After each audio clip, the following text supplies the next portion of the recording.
Welcome to MSP Voice, the weekly show for MSPs by MSPs. Brought to you by Cloudberry, the #1 cross-platform cloud backup. Learn more at cloudberrylab.com. This is MSP Voice. Hello and welcome to MSP Voice. This is episode number 21, and today's focus is free stuff. So we've got a couple of good things on the internet, some free scripts and those types of things, but then also my guest, Joe Pannone from Forza Technology, he's going to talk about some of the free stuff that they've made. They're an MSP, but they also have some free dashboards available to the MSP community. So we'll talk about that as well with Joe during the interview. But kind of before we get started, I also wanted to say we have a big announcement. MSP Voice now has its own home, mspvoice.com. So this is going to be your source for everything MSP Voice. You can register here on the website to get new episodes. So you put your name and email in there. You'll be notified when a new episode is published. If you want to be a guest, there's a section here where you can click on Be the Next Guest. You fill out a form, and we'll get you scheduled in. But otherwise, what we're going to have here in terms of the site, it's a standard blog site, so that's how the episodes are going to appear. But we'll also have some additional blogs that we plan to have just as good kind of general resources for the MSP community. So be sure to check out mspvoice.com, and we'll go from there. So free stuff. I promised free stuff. So as we were scouring Reddit this week, we noticed a couple of things, some free scripts and those types of things that might be useful to MSPs. So our first one here is PowerShell Toolkit for Cyber Essentials. Basically, how do you enable all the Cyber Essential settings on your Windows on your desktops through PowerShell? Now, what's interesting about this toolkit? There's a link here that goes to asterisk.com. So they've got the Security Essentials site here, and basically what they did is they had a partner who asked them to create a PowerShell script that would automatically check and selectively revoke local admin privileges, get IT systems compliant with relevant parts of Cyber Essentials when those systems don't have Active Directory domain services. So this is cool. So if you have clients that aren't using Active Directory and they have PCs and you want to do this, this script will help you do it, especially through your RMM tool. They go on to detail in terms of how they created it, and now they've made it fully available for free. And they've gone ahead and signed it, so they paid for that, so it's all good. But the script, the blog here talks about the scripts. So the intended usage is manual execution on each PC or automatic execution on multiple PCs via your RMM system or group policy.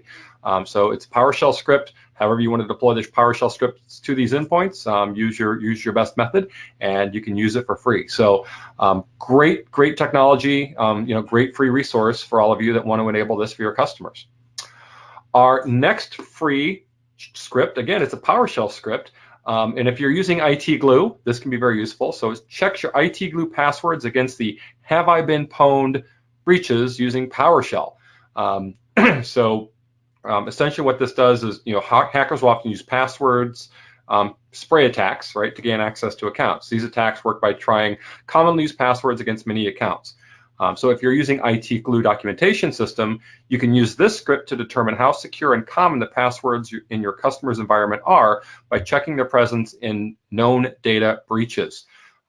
So it's, again, it's another PowerShell script. You click on this link, and you can go in and do it. And people are very appreciative of this. Say great script, nice, very handy.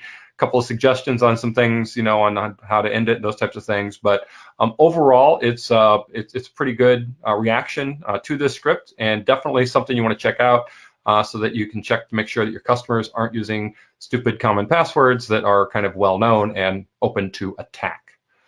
So our next free thing comes from Netflix. Yes, Netflix, streaming video service. They're big AWS users. So they have released a kind of, utility or method for detecting credential compromise in AWS. So the team there has made this free. If you're using AWS, you've got customers that are using AWS, definitely check this out because essentially what this does is it looks for credential usage from within AWS but outside of your AWS space. So if someone's trying to compromise something that you have running in AWS and your instances, they're probably going to come at it from AWS instead of coming at it from the outside. So this will kind of detect anything that's going on. It's, again, it's free. This blog here details how to use it. So you'll be able to detect API calls within AWS EC2 temporary security credentials outside of your environment without any prior knowledge of your IP allocations in AWS. So it's not like you need to go through and set all your IP allocations. This will actually automatically go and do that. You can go from 0 to full coverage in 6 hours or less, according to them. And the methodology can apply in real time, so you're monitoring things as they happen, but as well as on historical AWS CloudTrail data to determine potential compromise. So definitely something you want to check out if you use a lot of AWS. And it's, again, links are in the show notes. So next up, we kind of have a little bit of a best of Reddit. And this one is, how do you manage your standard operating procedures? And essentially what this person is asking for is, if you have standard operating procedures for certain tasks or certain ways of doing things, how do you manage the steps of that SOP within your ticketing system? So they copy the document text into a ticket, so the progress and time can be tracked there. But one of their biggest hurdles is once they're in the ticket, it becomes difficult to easily track what steps remain if not fully completed. So it's kind of, how do you track the steps in your SOPs? So a couple of good discussions here. And one talks about using OneNote. They had one notebook with the SOPs and another for actual project plans. Copy the SOPs needed into the project plan. That's one way to do it. They said, how do you track your time? And they said, we did that with a single project ticket in Connectwise. Another one says we have a procedure section in our PSA that converts into multiple stage tickets. So essentially when you create a ticket based on this SOP, it'll create it in multiple stages, and then text work down the stages and confirm once completed. So that kind of gets rid of the the original poster's concept of how do I know one step's been completed and go to the next step. This kind of does that for them. And then of course they say, hey, that sounds great. What kind of PSA are you using? And they say custom built.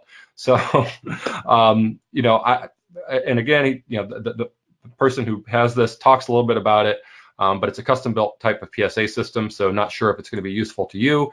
But if your PSA does provide for multi-stage tickets, then that may be one way to look at it, to implement your standard operating procedures in your ticketing process. So next up is another interesting thread, and I say that just because of the comments and where the comments went. But the initial question was, how many new endpoint server workstations constitute a new employee for your MSP? So the original poster, they have tier 1, tier 2, tier 3, and right now they're hiring a new tier 1 for every new 250 to 200 machines that they get, or endpoints. And they're saying, what do you guys do? So essentially, how many techs do you have per number of endpoints? And the basic discussion is that 250 to 280 number is good, for most MSP type businesses. Some are say 350 if it's Windows 7. Others are saying, if it's Windows 10, you go to 450 or so. So it kind of depends on the environment, what kind of computers, because Windows 7 requires a lot more support and attention to detail than maybe Windows 10 does. And so then that kind of goes on to that discussion. And then we get an interesting comment here from poster Pixie God, who apparently is running a great MSP. So no slams on Pixie God, but they are they have some engineering firms that need closer to 35, 50 endpoints per tech, and so he prefers a personal touch. So he tends to hover around 75. So for every 75 basically endpoints, he has a tech. He says my clients do as well, and luckily are willing to pay for better service. Now, as you can imagine, people started jumping on this and saying, well, that's expensive. Your clients are paying way too much, blah, blah, blah. Of course, Pixie God comes back and says, you don't know anything about my business. I'm not giving you any detail on purpose. So there's a little bit of an interesting discussion, but I do think the summary of all of this discussion is it depends on the type of customers you have and the type of business and service that you're providing. So if your customers don't necessarily need a whole lot of handholding and support, then maybe you can get away with that couple of hundred endpoints per tech. But if you have highly demanding clients that need maybe constant IT handholding or constant support, then that's going to be different. And it may depend on the industry that they're in as well, and of course the customer service level that you want to provide. And that's kind of what Pixie God talks about is his clients expect that level of service from his company. So they're willing to pay for it, and he's happy to do it. So again, interesting discussion there. Jump in if you want to, but everyone's business model is a little bit different.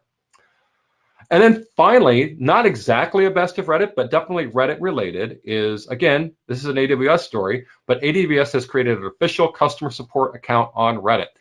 So they've created a customer support account on Reddit, and they will help out with the queries that come up via the our AWS subreddit. So within that subreddit, if people ask questions, you might get an official answer from the AWS support account.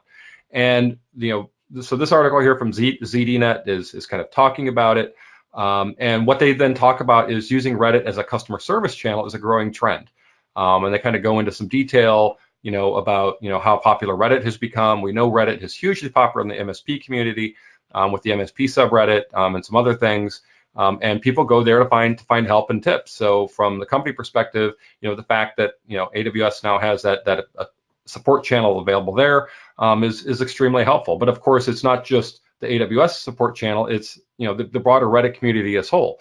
So you might go to the AWS site, ask a question. It may be the AWS support account, or it may be one of your fellow Reddit users who just happens to know the answer, just like in the MSP subreddit. So interesting story here about AWS kind of viewing Reddit as a great support channel and making it official with that account.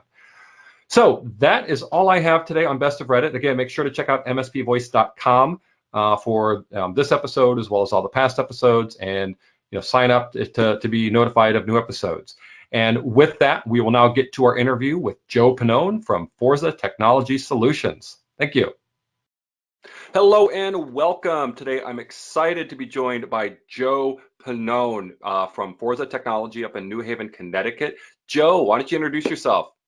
Well, hello, Doug. So happy to be here. Thanks for inviting me. I'm Joe Pannone here in the great state of Connecticut, New Haven, and looking forward to our discussion.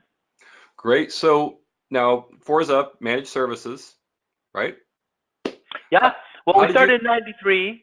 Sorry. Yeah, I started in '93, and of course we weren't. There were no managed service providers then, so we were, I think we called ourselves computer support. We also did application development, but that's how our roots are. Founded in '93, the year after I graduated college. Oh, great. So I was going to ask if you had a career in technology, before getting into this. You just went right from college to this, or? I took a job for a year to raise some capital. Okay. Yeah, I didn't, I was young then, and I didn't need much money, but I did need some to kind of get along. And Yep. I always knew in college back then, I had a computer science degree. That's what we did back then. Yeah, and, me too. Yeah, that's what it was called. And before that, I want to say it was data processing, DP. Yeah. But yeah, that's how I started. So I got a job for a year at a consulting firm, and raised some capital, and then went off on my own. Okay. And so, obviously you had a computer science background, probably growing up. Were you always kind of into computers and doing that type of stuff? Yeah. I was the first on my block as a kid to have a computer. A friend of mine told me about an Atari computer back then. This is Yep. early '80s, and friends of mine got together with it and really enjoyed it. Noticed the time goes by really quickly when we were on it, and we taught ourselves BASIC, and eventually, back then it was Clipper and things like that, and Yep. and got a couple of small jobs, contracting jobs doing programming work, and really loved it. In college, I was the only person. Can you imagine this, Doug? I was the only person on the floor with a computer. So I would not charge for them to type in their essays, but I would charge $5 a page to print. Wow, there you go. That was my proactive approach, but I tried to make some money with it.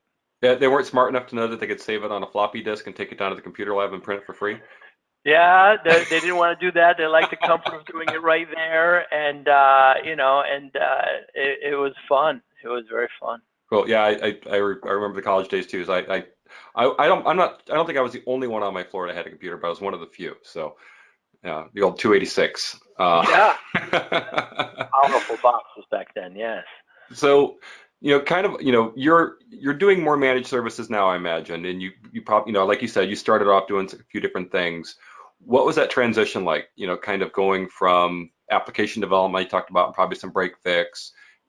How has that transition been? How long has it been? What's the process like? Yeah. So in '93, when we started, there really, the tools weren't there yet. The process of managed services and they weren't quite available for us in 2007. Well, actually, if I jump back in '99, pre Y2K, if you remember those days. Oh yeah. We acquired a competitor in the area, tripled in size, and they were doing kind of a form of proactive work, managed services. So we kind of started adopting it then, but didn't really mature it until, I would say 2007, when we got both Connectwise and Kaseya. Okay. And we had all the regular problems, MSPs had back then, staffing, and at one point, we're hoping servers go down so we can make more money, and it's not good for us, it's not good for them, and that transition wasn't a difficult one to sell internally, and it wasn't a difficult one to sell to clients as well. I have many clients that have been with me for 20 years, so they've gone through that transition, and they enjoy it much better now. They could budget properly, and we can allocate staff properly, and there's many advantages to that. Yeah. So, do you have, like, you said you worked with some customers for over 20 years. Do you specialize in any kind of verticals? Is it, just anybody, or how do you kind of focus on your business that way? We happen to have some very large architectural firms in the area. Yale is right in New Haven there, and it breeds that. So while we didn't focus on it, we ended up concentrating a lot there. But I wouldn't say we also have construction, and there's a lot of manufacturing here in Connecticut, and there's a lot of pharmaceuticals here. Yes. Between New York and Boston. So we have a lot of work there, especially on the application development side. They have a lot of needs, that in Yale University, actually. So there's a wide variety here in Connecticut, being sandwiched between very large cities of Boston and New York. Okay, so you're still doing the application development part then? Yeah, very much so. And it's interesting because I get the opportunity. I'm in a peer group. I'm an HTG, and when we got Connectwise back in, now called Connectwise Manage, of course, in 2007. My internal staff, my managers, saw a need to have some dashboards for the application, some more business intelligence. So we built some internally, purely internal use, and then 2009, I inadvertently showed my HTG group, and they they said, "Why don't you bring this to market?" So how many MSPs have you talked to that have just created something kind of internal? Even Connectwise itself, right? Sure. Arnie and David made it internally for them and decided to go to market with it. So we have CW Dash, great application out there. 2015, some vendors of mine asked me to advertise in it. So long story short, Doug, we now give it away to the MSPs. Okay. And we make more money giving it away than we ever did selling it, because it's sponsor-based and helps the MSPs, help the sponsors. So while the MSP is large and growing, and we're looking at some very big things, the application development side is very big as well, and has a life of its own. Yeah, well, I'm sure it helps too to diversify a little bit, right? I mean, you've got your standard MSP work, but then you also have the application development. So if one goes down, the other one can prop it up, and vice versa. Absolutely. Great point, Doug. And the application development business is a tough one because it's not proactive. When we had very big contracts with big pharmaceutical companies around here, and you staff up. Mm-hmm. And then once the contract's done, you don't let go as quick as you should, and those margins start to disappear. So having a product that has recurring revenue like this is a great model, and it's hard to do in the application development business. Yeah. So, sounds like from a software perspective, I'm guessing you still use Connectwise, manage and probably automate. So what Very much do. What other kind of software do you feel is pivotal to running your business? Yeah, actually, we don't use Automate. We use we use Kaseya. Oh, okay. In 2007, there was no LabTech or Automate. Yeah. In fact, Connectwise themselves was using Kaseya. So we just stayed on board, and we actually have another dashboard for Kaseya too. We kind of eat our own dog food. We make products that we use internally, and now we give away to the MSPs. So Kaseya is a big one. Connectwise is the largest. And by the way, we have over 2,800 MSPs worldwide using these applications. Wow. The adoption has been incredible, and I meet with them once a month in a workshop. Excuse me, and it's very, very entertaining. And when I was selling the application CW Dash. It didn't matter whether the MSPs used it. We wanted them to, but it didn't matter because we were getting paid. Now that it's free, we want more MSPs to use it. That way we satisfy the sponsors. So we released more updates in the last 2 years than we did, the first 5 years. So the MSPs were averaging about 400,000 impressions a day. So this side of the business is really thriving. And those tools that you talked about, again, we have them and they're great tools. We just needed a little bit more on top of them. And my peers, my colleagues said, bring this up, not my idea at all. So the tool set, the stack from the MSP side is very important. Okay, cool. Yeah, it's, the customization that you've done and the fact that you make it available for free, I'll make sure to include some links to that in the show notes. So that people are using, if they're using Connectwise or Kaseya, that they can take advantage of that if they want to. Yeah, it's a great product, and there's no free trial because it's free. Free is great. Yeah. So just kind of thinking back maybe a little bit, as you were getting started, and even today, I know a lot of MSPs that are getting started, they struggle with certain things. Typically, it's sales and marketing, as kind of the bigger struggles because they come from a computer background and may not have that. So when you kind of look at your marketing and sales, how has that kind of grown and transitioned over the years as you've grown your company? Yeah, you're right. I had to come to the realization a while ago that I can no longer be a technician. I'm the CEO of the company. I'm head of business development. I do all the sales, so, but I also am in front of the clients doing farming, quarterly business reviews and regular reviews as well. And the marketing towards, the MSP business is very tough because generally clients are really sticky. And the only reason why a client would leave an MSP is if, a disaster occurred. So it's hard. It's hard to bring them on, but we do quite well. And, we find that a lot, our ideal client is in the minimum of 10 to 15 workstations. We find that generally speaking in this geography, I don't know about the rest of the country, but anything below that, their operational maturity level, their OML is generally a little lower, where they kind of expect, IT people, not to pick on plumbers, but the idea is that something's broken, come in and fix it and leave. That's it. We'll just pay you for it. We don't, once they have to really rely on a server, and when that server goes down, they lose money. IT then is just no longer an expense. They treat it as a partner.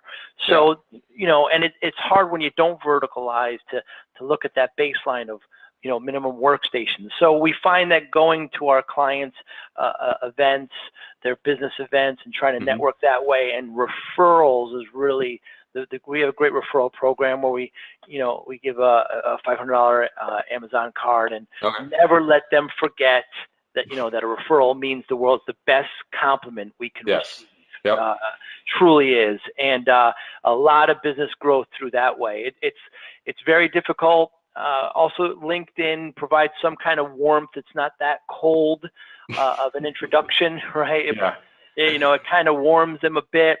But we're limited in this geography here, and that's generally how we bring on. And you bring on new sales and new clients, and you're exactly right. That when I talk to MSPs all the time in my peer, and then through CW through the other side of the business, and those are the two things: sales and staffing. Those are the two big things that with unemployment at 1% in IT here in the U.S., it's hard not only to hire but to keep them. Yep. You have to incentivize them, and the millennials are very different. Not complaining, it's just very different the way they work. They're used to getting trophies all the, for just working. So you have to pat on the back a little bit. But I have millennials, and they do work hard, and they work after hours. They quick to answer texts and emails after hours, whereas. Some of our generation, Doug, generally don't do, after 5, they don't return it, so. Yeah, they put the phone down and they're done. They put the phone down, but then they kind of come into work a little, but it's just a little different, but that is the pool, and I enjoy working with them. Boy, I just kind of scattered that answer, Doug. Sorry about that. Hey, no, that's all right. So what do you think is the greatest part about being in managed services? What do you love most about it? It's definitely the clients. I've got some clients that I said I've had for a long time. I've got this one client who works 3 shifts, and their business model is very unique, where they get they get food that comes in that's packaged, and they try to avoid E. coli from happening. So they put it through this big machine, and it extends shelf life, and it's a great business. And I go there, and I have to go into the freezer room. I have to put the hat, the thing, the shoes on, and I take a look at what's going on in their business, and they just, Joe, you're in charge of our IT, and I mentioned some more products. I say, aren't we already paying for that, Joe? Come on, So I have these back and forths, and then I have, another client that does security for vehicles, and it's just a wide variety of these clients, and then. It's just, and the architects are very different, building these skyscrapers that are just, in Dubai, and then in Cleveland, and then in, and in Paris, so the client diversity is so good, and I've been around for a long time, so I have the benefit of being part of their family and going to their Christmas parties and things like that, and then the employees, I have, one of my guys have been with me for about 23 years. Regan, Alex has been with me for about 20 years. My service manager has been with me for a little under 20, a long time. And, just that legacy of, the clients and the employees, it's very rewarding, very rewarding. Great. So that's all the best parts. Are there any bad parts? Yeah, being a business owner, Doug, it's tough sometimes, sometimes clients are not happy for a particular project that didn't go well, and or employees are dissatisfied with something that happened, whether a client treated them or something that happened in their personal life. And these are still humans we're dealing with, and we have ups and downs. So it's you do your best you can to align priorities and address them, but it is still a people business. I think technology owners sometimes, look at the stack, look at the technology, but we're still humans here, and sometimes there's difficulties with that. Yeah, it's definitely always about the people. So now you mentioned that you're part of HTG, which is a peer group. But when you think about the general broader community of MSPs, and I'm sure you've got a lot, you have a lot of contacts through your dashboards and things like that. But do yourself or as a business, are there any like MSP communities that you feel are really important to be a part of? Yeah, I do a lot with Connectwise. So I'm going to the big user group in the Northeast here tomorrow. I'll be on one of the panels, and just collaborating with MSPs. I mean, IT Nation is is shortly coming up, and that's their big annual event. And you know, I swear I learned more, you know, in the hallways and, you know, in the bar afterwards, you know, just collaborating with, you know, because there's nothing, you know, you still hear stories that shock you in a good and a bad way, you know, you think you've been around, you think you've heard it all, you know, and then boom, you know, you hear something that just really surprises you, and something someone's tried and didn't work or came close to working and knew if they changed it, it would work. You know, it's, you know, again, people organization, like you said, Doug, you know, collaborating like that, even if it's not face to face, it's through email and through messages and through texting, and so crucial. You know, unfortunately, sometimes I talk to MSPs that are using the dashboard, for example, and they're just, you know, they don't know anybody else. You know, they feel like they're on an island, you know, and I see,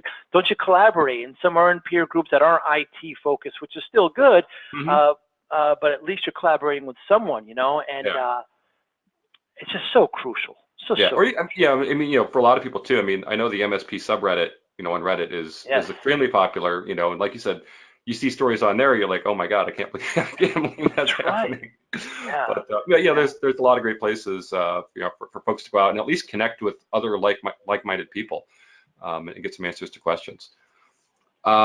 Changing focus a little bit to technology.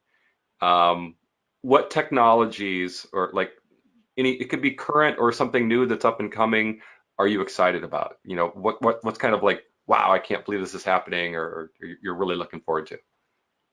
I mean, the security, you know, we've turned into security companies, right? I mean, the attacks that are happening, there's no more, you know, people with masks on running into banks, right? There's, you know, they're now parking a van outside and connecting through, you know, and they're doing it from, you know, from Asia and Eastern Europe. You know, the way these companies or these people, you know, infiltrate, you know, antivirus.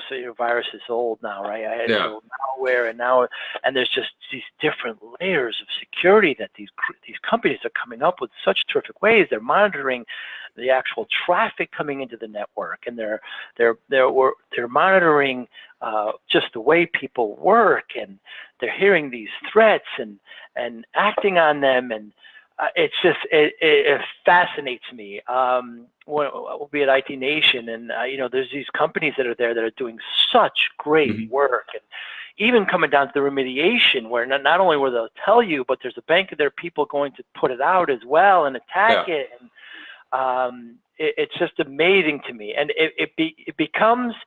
I mentioned a little bit earlier, Doug. It becomes a difficult conversation with my clients, because they said, you know, aren't we already paying for security? Don't we already have virus protection? And I have to kind of have a piece of paper there or a whiteboard. I say, well, you know, we're doing this at the workstation level, but look at this part that comes in. Look at this, you know, and because they're just so clever. And these agents out there, these that are coming in. So the security stack is ever increasing. And I just got off the phone with somebody just about an hour ago who does outsourcing. You know, we hear a lot of outsourcing of talent, and you know, do you go with just a body, or do you go with a team? And you know, with the staffing problem, with the unemployment, which is so low, is this an approach? We've tried it, hasn't worked successfully. Okay, it's our fault, probably. You know the way it was approached, and I look to my peers to see there. So I think those two areas, you know, security, you know, the tool stack, and just sourcing out these problems. Yeah, well, I was going to say, what are you most worried about? I'm guessing security is what you're also most worried about. Unfortunately, it's the same answer. Yeah. I mean, we sit and wait, you know, and hope nothing happens. We put these, you know, so the way it happens is, I hear about these technologies and I tell my technicians, you know, and they say, "Oh, Joe, what's Joe putting on us now?" You know, so I try to, you know, explain it to them. We have a trial, you know, they look at it, you know, and you know, they're the ultimate decider, because we have to use it internally. You know, I can't say to a client, "Oh, we're not using this. You should." You know, they always say to me, "Joe, are you doing this?" You know, and you know, we just don't work that way. So we have to adopt it internally, learn how it's used, and then pass it along. So, yeah, the same thing that excites me is the same thing that scares me. It's really a model of the industry itself. I mean, I think what's exciting about it is that it constantly changes, and you have to learn new things, and you have to stay up on it. What's tough about it is that it's constantly changing, and you have to learn new things. Yep. No, I trust me. I hear you there. I hear the same thing from a lot of other MSPs. That they're excited for what's going on in the security space, but also it's the thing that keeps them up most at night because they got to worry about their data, their customers' data, and and it getting hacked and all those types of things. Terrible. So, all right. So now it's time for a little bit of fun. Uh-oh. So this is our rapid fire round. It's easy. All you got to do is it's like it's an or question typically. Just don't put a lot of thought into it. It's only 6 questions. Just let me know what your answer is, and we'll just keep moving on. Okay. Okay. All right. So first up, Apple or Android? Android. Okay. Mac, Linux, or Windows? Windows. Amazon or Azure or something else? Amazon. Okay. Local backups or cloud or both? Cloud. Okay. Should you always virtualize? Yes or no? No.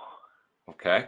And then finally, which is worse, printer support or vendor cold calls?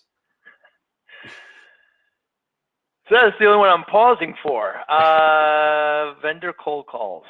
They're equally as bad, right? Yeah. Printer support is a tough one. Yeah. Very good questions. Yeah, on the virtualization, there's some cases if it's a small app, you don't need to virtualize. Most of the time, it's the answer. But as far as Mac and Android, Apple looked to us to be a partner, and we're a partner, but the margins just are not there. And as far as I can see, they really don't care about MSPs. I mean, I'd love to have this debate with someone because I don't see it. And so, while they're a $1 trillion company and so successful in the consumer area, I just don't touch the Apple at all. Yep. I talked to someone a couple weeks ago down in North Carolina. They're Apple authorized. And it's a part of their it's a part of their business. So they went through the process, and it's working for them. But I think but you've got to dedicate to that, and go through jump through a lot of hoops, and is it really worth it? So great. So what else? I mean, as we wrap up here, any other advice that you want to give to, anyone listening, MSPs, maybe just starting out or maybe been in business for a few years? What's Joe's bit of advice here at the end? If you're starting a new MSP, I have this discussion with people before. It's like, who should be your first hire? Should it be a technician? Should it be sales? Should it be admin? My first hire back then was technical. But looking back, I wish it was administrative. There's just so many things that can be taken off your plate. What's the, I think it's Jeff Bezos who said, if somebody can do it at 80% the same way you can, delegate it. Yeah.